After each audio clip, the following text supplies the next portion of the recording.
Hello, and here in London, people are taking in the news that the British Prime Minister Theresa May now faces a vote of confidence as leader of the Conservative Party, because the party no longer has that confidence in her to deliver Brexit. They don't like the EU withdrawal agreement that she brought back from Brussels, and early this morning it was announced that the 48 required MPs had lodged letters with the party authorities saying they would like to have a ballot on her remaining as the leader.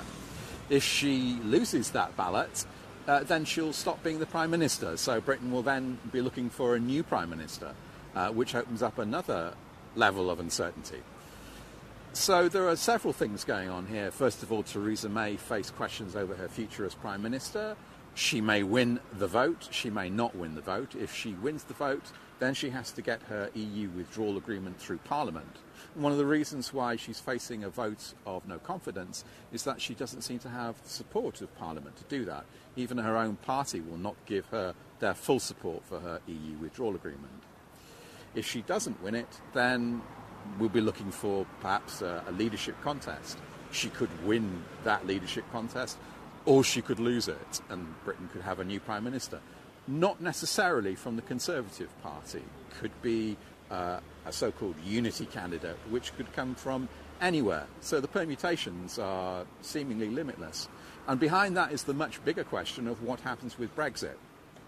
The EU withdrawal agreement that May had got from Brussels and has failed so far to get through Parliament looked to give some kind of certainty to the process, but that's been thrown into, well, people don't know what's going to happen to that. So will the British, under a new Prime Minister, go back to Brussels and try and renegotiate? Or will the Article 50 leaving process finish on March the 29th next year, which is the date it's supposed to finish, and will Britain just walk out of the European Union?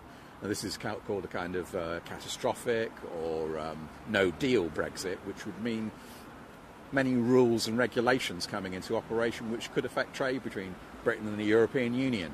Nobody's quite sure of what those prospects would lead to. Anyway, I've got with me here now Dr. Alan Wager, who's an academic and an expert from King's College here in central London.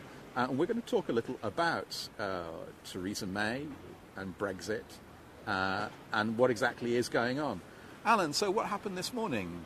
Theresa May, her party turned around and said, or 48 members of her party said, we really don't have that much confidence in you. We'd like to have an election for a new leader. That's what happened, isn't it? Yeah, so late last night it was clear that pro-Brexit MPs in her party had decided that they really thought that there was no way they could get the sort of Brexit they want with Theresa May as Prime Minister. So they put in these letters of confidence into the head of the 1922 committee, which is the head of the Conservative MPs in Parliament.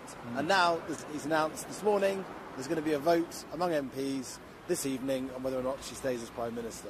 Oh, right. Well, so it's about 11 o'clock here now in the morning in London, GMT 11 a.m. So we're looking at the vote actually takes place 6 p.m. GMT this evening here in London. Tory MPs voting on whether they want the Prime Minister to stay. That's the case? Yeah, and I think the idea is if it's done quicker, then it's more likely that she will win, because there will be no possibility of there being campaigns from these MPs to try and find a different way of going through, or to try to mount the opposition against her. So it looks like the quicker it is, the more likely MPs will say, actually, there's too much uncertainty here, we're going to stick with May. That's the gamble. That's the decision that's been made today by number 10 Downing Street. So this seems like an extremely quick process. Is it normal to have a quick... I mean, this is not a normal situation, is it, to have a vote of no confidence in a Prime Minister? When was the last time there was a vote of no confidence in a Prime Minister from their party? And how quick is this process? Is it unusual to be so quick? So the last time there was a vote of confidence of this sort was during the time when John Major was Prime Minister, over 20 years ago. So we're looking at a long time since there's been a confidence vote like this. Produced within the Conservative Party, so I think it's with a Prime Minister in office, basically trying to oust a Prime Minister. This is the first time it's happened for over 20 years, and the process has changed a bit since then, and it's been speeded up particularly today, given the huge uncertainty about Brexit and the amount of time that the UK has to make a decision about what sort of Brexit it wants. So I think the Conservative Party is very aware that if it waited until, for example, after Christmas and into January, then that's way too long. We have to have a Prime Minister in place, well, ideally as soon as possible, if we're going to try and find a solution for the UK about Brexit. And so what happens if Prime Minister May loses this vote of confidence? Well, if the Prime Minister loses, then it goes into a vote among all our MPs, and you start off with as many candidates as you want. There are loads of MPs that want the job. There are probably 10 candidates that have a chance, have a shot, and think they might be the best PM to replace Theresa May. But only 2 can go through to the final round. How do they winnow them out? So every day there'll be a vote. So we'll start off with 10 candidates, and every time one is knocked out, they lose. Then you go down to 9, then 8, then 7, then 6. So it goes down and down and down until you have two MPs that then go to the whole country. And then there's a vote among the Conservative members. And how long does that process take? Is that going to be like a fortnight long or 2 weeks long? Well, it would probably have to be a bit longer than that. Yeah, okay. Yeah, and normally it takes about 3 months. Right. And they're hoping for it in 3 weeks. Well, so it's December the 12th now. They're not going to do it before Christmas, are they? Yeah, no, it'll have to be in January. So Right. if Theresa May loses, we're looking at no new Prime Minister until the end of January. Does she stay in power as a kind of temporary as Prime a sort Minister? of caretaker. Caretaker, yes. Yeah, as a sort of caretaker Prime Minister until there's no new Prime Minister. This is the same as what happened when Theresa May replaced David Cameron. David Cameron said, I'm going to resign. There was a leadership contest. And then Theresa May became Prime Minister. But Cameron remained in office. Cameron remained in office during that time. But not taking any major decisions. So Brexit and everything else will go on hold if she loses. Yeah, everything will have to go on hold. And she sits as a caretaker Prime Minister. Yeah, she'll stay as caretaker manager, but negotiations with the European Union, well, that she was due to sort of try and reopen, would grind to a halt. Yeah, and any sort of attempt to find a resolution or a way through this deadlock that the UK Parliament faces itself would be on hold as well. So we'd be waiting to decide, waiting for the Conservative Party to decide, and waiting for the Conservative Party to decide which sort of Brexit is going to work, basically. And so what happens if Theresa May wins the vote tonight? If Theresa May wins the vote, then she will be strengthened as Prime Minister, regardless of how she does, really. Whether it's a close result, whether it's a big victory. In theory, she could say she would be immune from any challenge to leader for a whole year. She would have this is the rules. The rules These say. are the rules. Yeah. So she would then have 1 year where there could be no other challenge to her as leader. And the important thing about that is that means she could then try and find a different Brexit that had the support of other members of the Labour Party. So you're saying Theresa May could change the Brexit agreement. She might want to change that Brexit agreement that she's agreed with Brussels if she gets back in. Would she have to change it? Because the agreement she's already got has not won the support of Parliament. Yeah, I think any deal she had with the European Union now, there's no chance of it getting through Parliament, so it's dead, really. There's no chance that her deal, which she spent 2 years negotiating. There are people behind us that are trying to argue for a second referendum. She might have to go for that. So here is some protesters who are getting their viewpoint across. They want what they call a people's vote, which is a second referendum. There doesn't seem to be a lot of support in Parliament for that, for various different reasons. But there are people in the country who voted to remain in the referendum in June 2016 who would like a second vote because they want to stay in the European Union. So this is a battle of public will.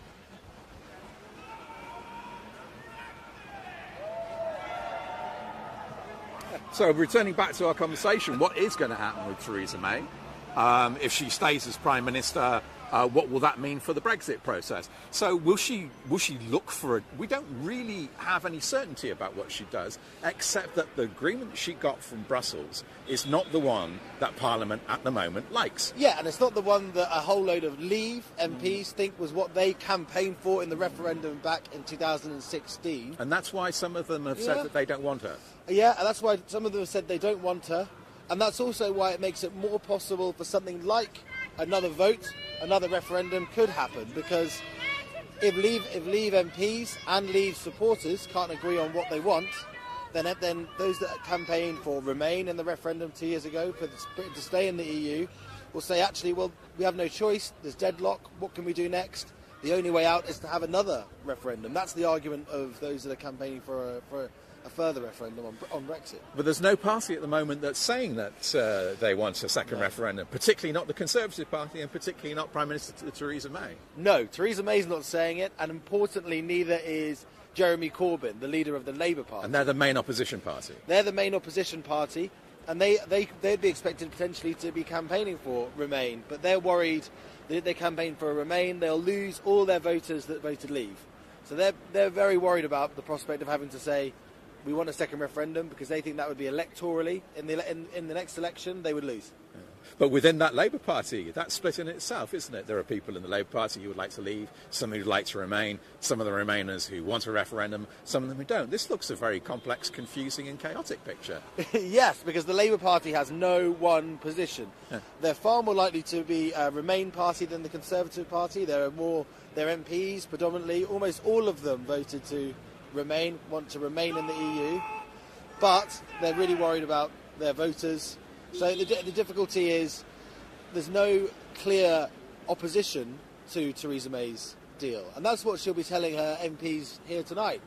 Actually, the choice you have is my deal, which I've negotiated over 2 years. There's been really hard fought negotiations for 2 years in Brussels, or no deal, and that's seen as really, really damaging for Britain to leave the European Union. Why would a no deal be damaging?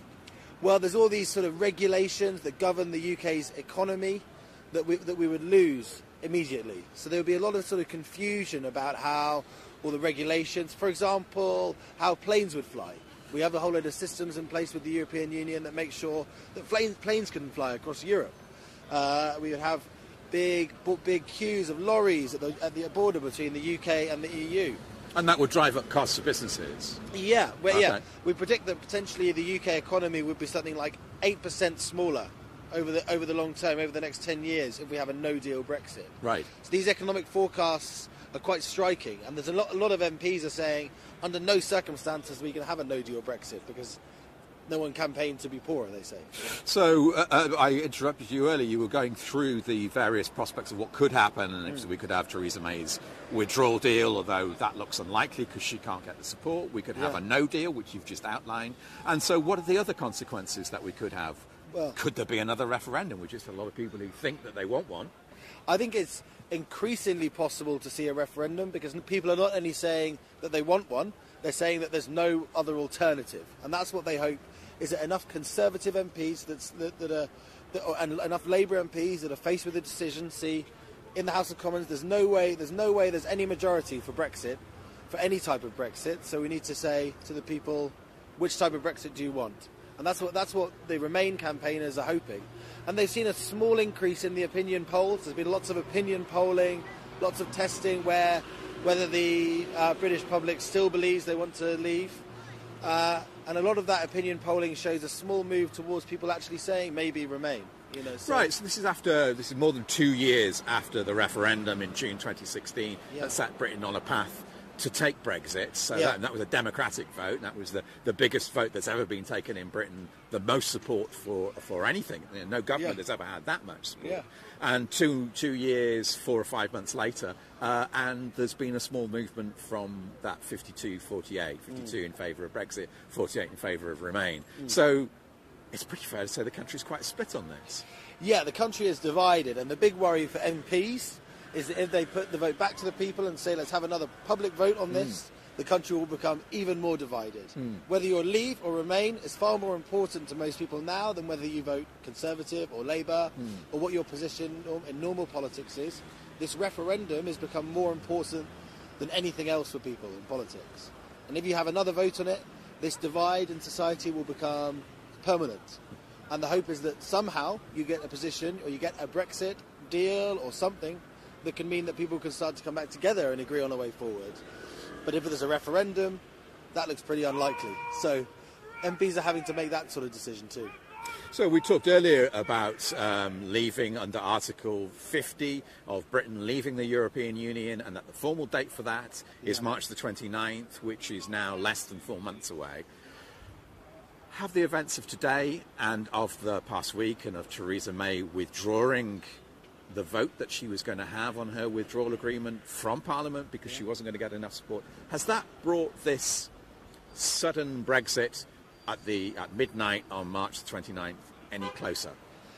Yes, I think it has to have made it more likely, because if there was going to be any deal with the European Union, any deal that would involve leaving, it would involve a Brexit deal, it would look a lot like the one that Theresa May has agreed with the European Union, because you have to have all these things to do with an agreement on Ireland, between Ireland and the UK, to make sure that there's no border between Ireland and Northern Ireland, and that's a big, really important factor. And is there any way around that?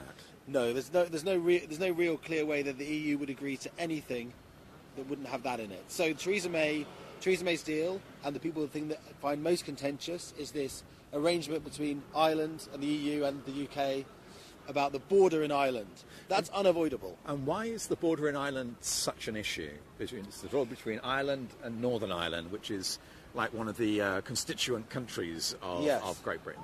Well, there was a long period of big tension between between two different communities in Ireland, and it was resolved through the Good Friday Agreement about 20 years ago. And part of that resolution was the fact that there was, if you were on the island of Ireland, you could be in Northern Ireland, in Southern Ireland, you couldn't tell the difference. Everything was the same.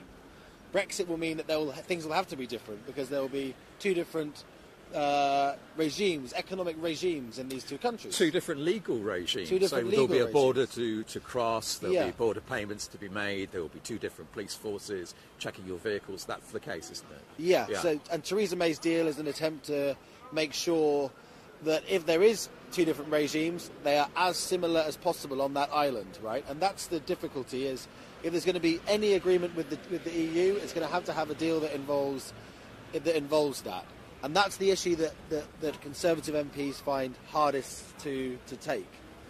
But any other leader would be faced with the same conundrum. So that's the difficulty. So you're saying that Conservative MPs find that quite difficult to take. But is in Parliament here, in the House of Commons, Theresa May withdrew her withdrawal agreement because she didn't think she could have support. But is there any support in Parliament, in the House of Commons, for a no-deal Brexit, that kind of sudden Brexit that we've just been talking about on March the 29th? Will MPs allow that to happen? There's not a majority in Parliament in favour of it, but it's the legal status quo. So it's what will happen if MPs can't agree on anything else, then we will leave with no deal.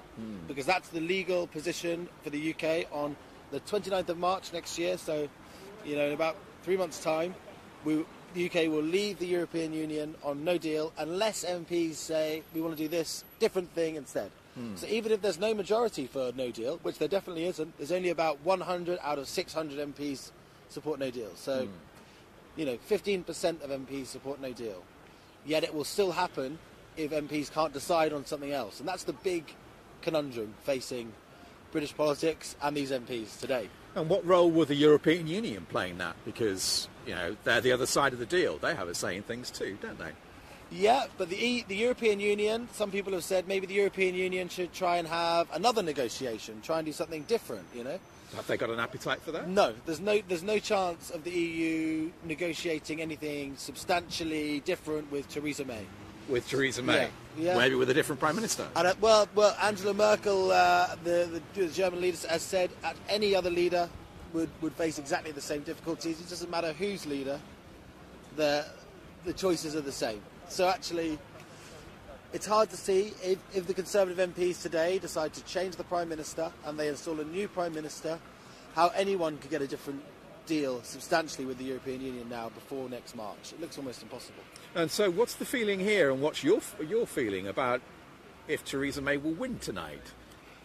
I think the feeling is it's more likely that she will win than not. That's what people generally seem to think, is that people, or MPs, the Conservative MPs, don't want to be seen to make things so uncertain. They don't want to, because we don't have enough time to have a proper contest. It will take up so much time. These are quite strong arguments against having a big vote among the party members now. On the other hand, MPs feel very strongly, and there'll be a large number of MPs that vote against her, and it's whether or not, even if she does win, whether she'll be able to hold on, because if she loses the support of a large number of her MPs, then her version of Brexit is gone. And it's hard to see how you can stay as Prime Minister if your version of Brexit, which is the most important thing facing the UK right now, is gone. And that's her main policy. So if she can't carry out her main policy, can she carry on being Prime Minister? Then it's hard to see how she can carry on, unless she then changes the policy. And that's the important thing. She would then have to change her policy. I see. So who is likely to take over from, or who would be the candidates who might possibly take over from Theresa May? Yeah, there's a number of candidates. So it could be Boris Johnson, who was the leader of the Leave campaign in the 2016 referendum. And people are saying that you need someone that voted Brexit for it to work. So he could be a contender. You also have a number of other people that voted Brexit. Dominic Raab or Michael Gove. These are all people that voted Brexit, and they'd be the most likely people to get the support of the Conservative members. So, Alan, we're really looking at the kind of people who might take over from Theresa May if she can't carry on, as being the sort of people who would like a harder Brexit. Yeah, I think it's most likely that if you have a new leader, it will be someone that was pro a harder Brexit, someone that was in favour of leaving the European Union with no deal, probably. That's great. Thank you very much for your time, Alan. Thank you very much. Well, thank you. And so that's some outline of the complexities of what Brexit has now become. At the moment, the Prime Minister is facing a vote of confidence this evening. We'll probably know by 10 or 11 o'clock GMT whether she'll continue in her job. The feeling amongst political commentators here at the moment is that, yes, she will continue in her job, but she'll be in some way damaged. The bigger question after that is, can she carry on with her EU withdrawal agreement, which is her main policy and which will deliver a kind of Brexit. That's much bigger even than whether the Prime Minister carries on with the job, and that might come much more to the fore tomorrow if she does win. And as I say, it's a much larger issue, and that's as uncertain as whether she will continue. So there are different layers of uncertainty here, and what's going to happen over the next 4 months is unclear, which is a very unusual situation for British politics.